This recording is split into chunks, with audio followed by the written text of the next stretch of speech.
વિદ્યાર્થી મિત્રો, રાસાયણિક બંધનમાં થોડા આગળ વધીએ.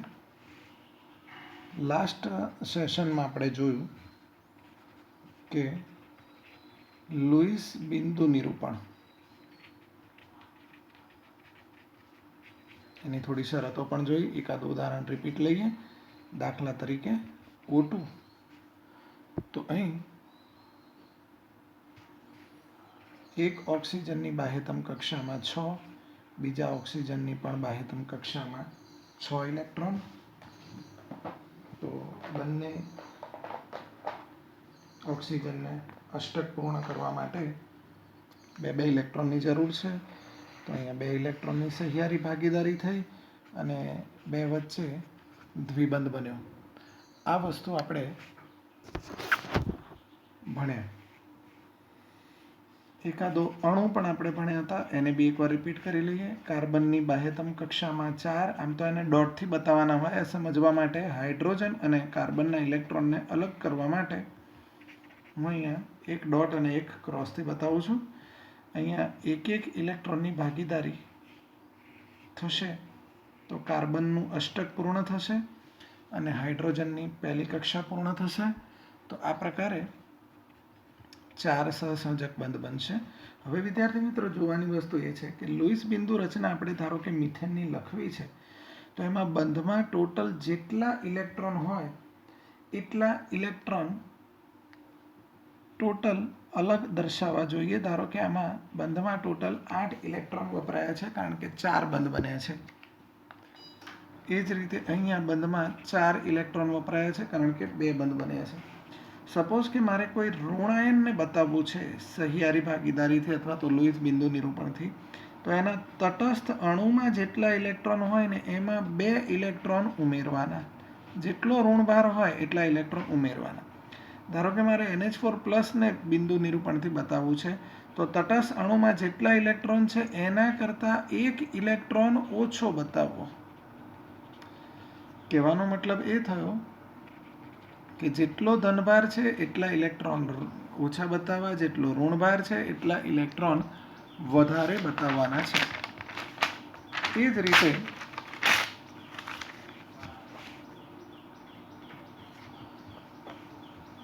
જો તમે ધારો કે મારે મિથેન અણુ બતાવવો છે, તો જો તમે એમાં રહેલા પરમાણુઓની સંજ્ઞા જાણતા હોય, એનું બંધારણ જાણતા હોય, દાખલા તરીકે એનું આ બંધારણ છે સમતોતુસ ફલકીય, તો આપણે એમાં જાણી શકીશું કે એમાં કેટલા ઇલેક્ટ્રોનની સંખ્યા અથવા તો કેટલા રાસાયણિક બંધ બન્યા છે અને કેટલા ઇલેક્ટ્રોન યુગ્મની સહિયારી ભાગીદારી થઈ હશે.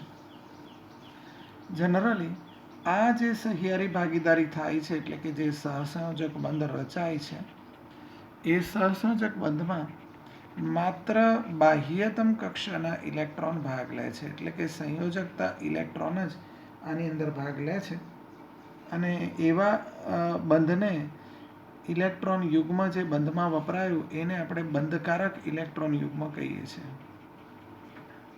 અને દરેક પરમાણુના જે ઇલેક્ટ્રોન પેર બંધમાં ભાગ નથી લેતા એને આપણે અબંધકારક ઇલેક્ટ્રોન યુગ્મ તરીકે ઓળખીએ છીએ, અથવા તો એને લોન પેર ઇલેક્ટ્રોન્સ તરીકે પણ ઓળખવામાં આવતા હોય છે. તો નેક્સ્ટ જોઈએ ટોપિક. અહીંયા જુઓ વિદ્યાર્થી મિત્રો, H અને Cl બે જુદા જુદા પરમાણુ છે. બંનેની વિદ્યુત ઋણતા અલગ છે, ચેપ્ટર 3માં ભણ્યા પ્રમાણે. આની બાહ્યતમ કક્ષામાં 1 છે, આની બાહ્યતમ કક્ષામાં 7 છે. આ 1ની ભાગીદારી કરે તો આનું પહેલી કક્ષા પૂર્ણ થઈ જાય, અને જો આ 1ની ભાગીદારી કરશે તો આનું અષ્ટક પૂર્ણ થશે. એટલે કુલ 2 ઇલેક્ટ્રોન યુગ્મની ભાગીદારી, એટલે 2 વચ્ચે એક સહસંયોજક બંધ બન્યો. પણ આ સહસંયોજક બંધને આપણે કહીશું ધ્રુવીય સહસંયોજક બંધ. શા માટે? કારણ કે આ બંધમાં આ બંધ એવા 2 પરમાણુ વચ્ચે બન્યો છે જેમની વિદ્યુત ઋણતામાં ડિફરન્સ છે. એટલા માટે એને ધ્રુવીય સહસંયોજક બંધ તરીકે ઓળખીશું.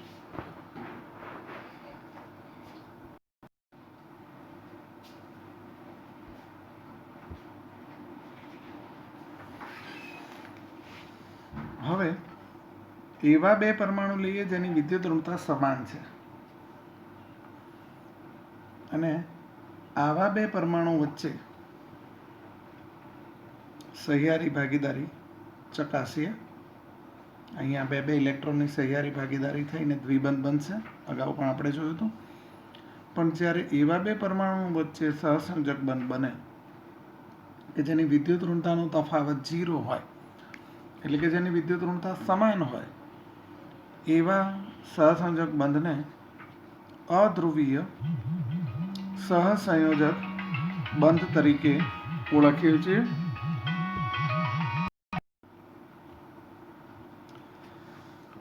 તો ધ્રુવીય સહસંયોજક બંધ અને બિનધ્રુવીય સહસંયોજક બંધ એમ બે પ્રકારના સહસંયોજક બંધ વિશેની વાત આપણે જોઈ. હવે આગળ એક નવો ટોપિક જે છે એ છે સવર્ગ સહસંયોજક બંધ.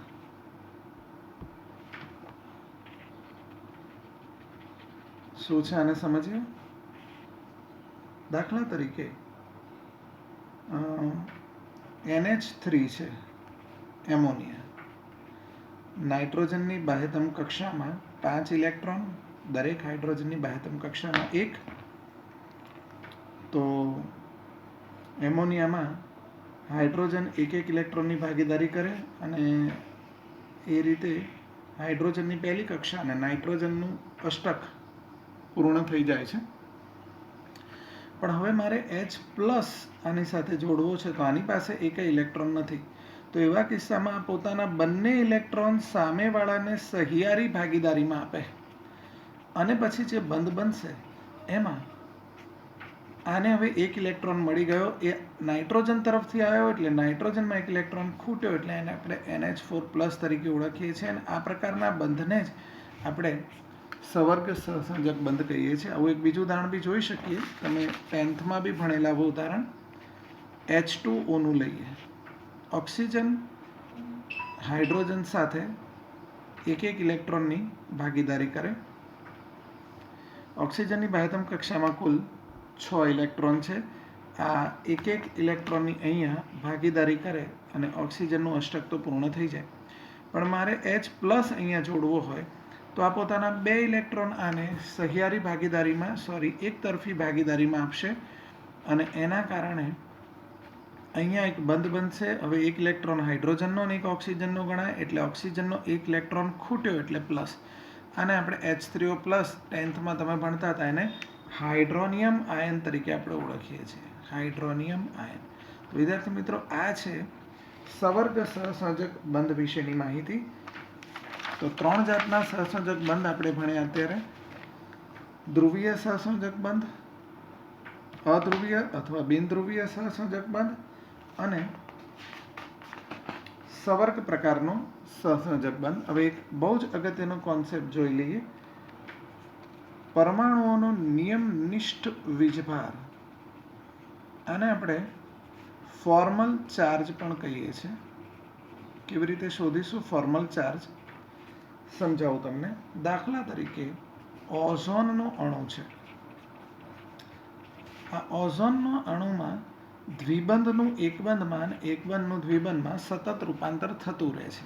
આ રીતે એમાંથી કોઈ પણ એક બંધારણ આપણે અત્યારે સમજવાનો પ્રયત્ન કરીએ. ઓક્સિજનની બાહ્યતમ કક્ષામાં 6 ઇલેક્ટ્રોન હોય, એમાંથી આ ઓક્સિજનને તમે જોશો તો 2 ઇલેક્ટ્રોન તો બંધ બનાવવામાં વપરાય એટલે અહીંયા 4 બતાવું છું. અહીંયા 5 બતાવું છું કારણ કે આનો એક ઇલેક્ટ્રોન બંધ બનાવવામાં વપરાયો. આમાં 3 વપરાય તો હું 3 બતાવીશ, પણ એક ઇલેક્ટ્રોન આની વિદ્યુત ઋણતા ઓક્સિજન કરતાં વધારે હોવાથી આ ખેંચી જશે એટલે અહીંયા અત્યારે 2 ઇલેક્ટ્રોન છે. હવે ઓક્સિજનના પરમાણુના નંબર આપી દઉં છું 1, 2 અને 3. અને હવે મારે સમજવું હોય કે પરમાણુ નંબર 1 એનો નિયમનિષ્ઠ વીજભાર અથવા તો ફોર્મલ ચાર્જ સમજવો હોય તો એની ફોર્મ્યુલા છે કે પરમાણુ 1 માં સંયોજકતા ઇલેક્ટ્રોનની સંખ્યા. તો આ કિસ્સામાં ઓક્સિજન છે તો બાહ્યતમ કક્ષામાં 6 ઇલેક્ટ્રોન હોય એટલે સંયોજકતા ઇલેક્ટ્રોન 6 છે, માઇનસ અબંધકારક ઇલેક્ટ્રોનની સંખ્યા, તો આમાં અબંધકારક આપણને દેખાય છે કે 2 છે, માઇનસ 1/2 ઇન્ટુ બંધકારક એટલે કે જે ભાગીદારીમાં વપરાયા હોય એવા ઇલેક્ટ્રોનની સંખ્યા. તો અહીંયા જો આના 1-2 ઇલેક્ટ્રોન અહીંયા ભાગીદારીમાં છે આ ઓક્સિજનના, તો આ પણ ગણાય ભાગીદારીમાં, આ બધા ગણાઈ જાય એટલે આના 4 અને આના 2 એટલે ટોટલ 6 ગણાશે. તો 1/2 ઇન્ટુ 6, તો આન્સર અહીંયા થશે વિદ્યાર્થી મિત્રો 6 - 2 - 1/2 ઇન્ટુ 6 એટલે કે 6 - 2 - 3 એટલે કે 1. તો પરમાણુ 1 નો નિયમનિષ્ઠ વીજભાર 1 થશે. એવી રીતે પરમાણુ 2 નો પણ આપણે નિયમનિષ્ઠ વીજભાર સમજવાનો પ્રયત્ન કરીએ. બંધારણો એકવાર રિપીટ તમને બતાવી દઉં.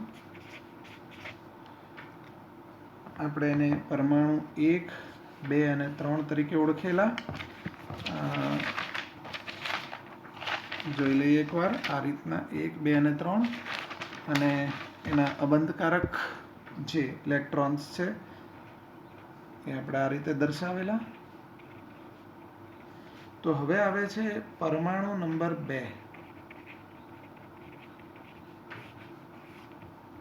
આનો મારે ફોર્મલ ચાર્જ જોઈએ છે. તો એઝ યુઝ્યુઅલ સૌથી પહેલા સંયોજકતા ઇલેક્ટ્રોનની સંખ્યા એટલે કે 6, અબંધકારક ઇલેક્ટ્રોનની સંખ્યા એટલે કે 4 માઇનસ 1/2 ઇન્ટુ બંધકારક ઇલેક્ટ્રોનની સંખ્યા.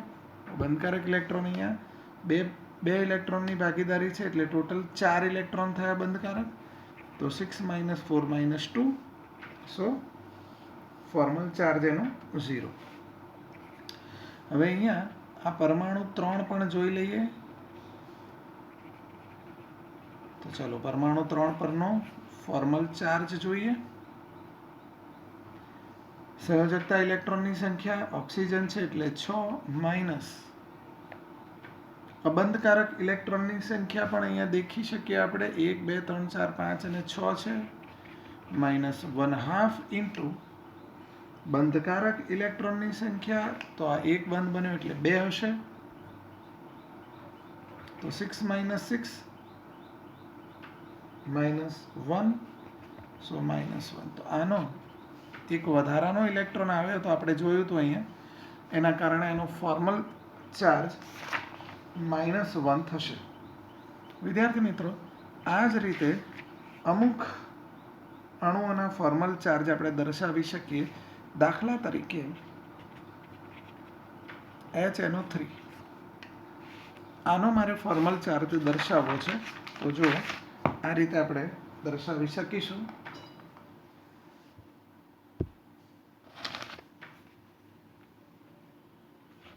ફર્સ્ટ ઓફ ઓલ એનું બંધારણ હું તમને દર્શાવી દઉં.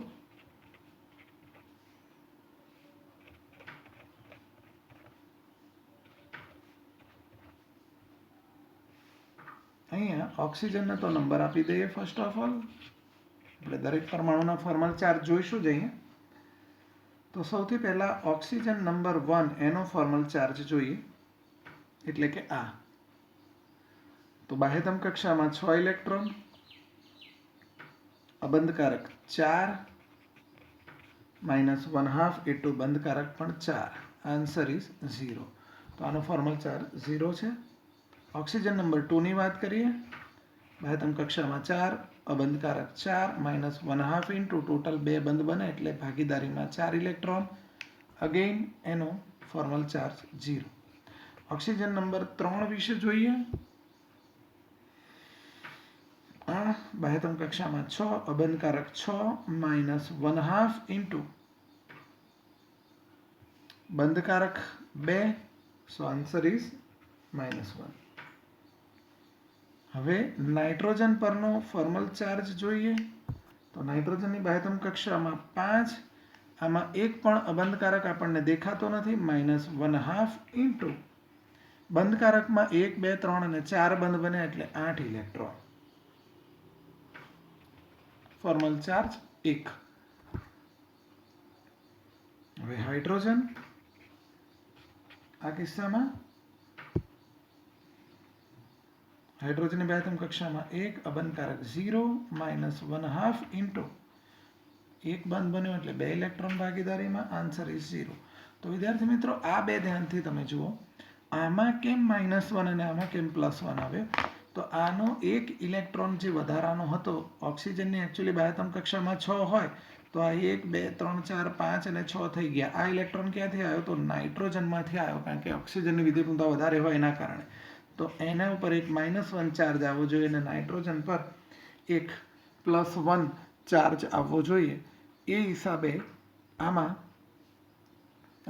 ફોર્મલ ચાર્જ અનુક્રમે +1 અને -1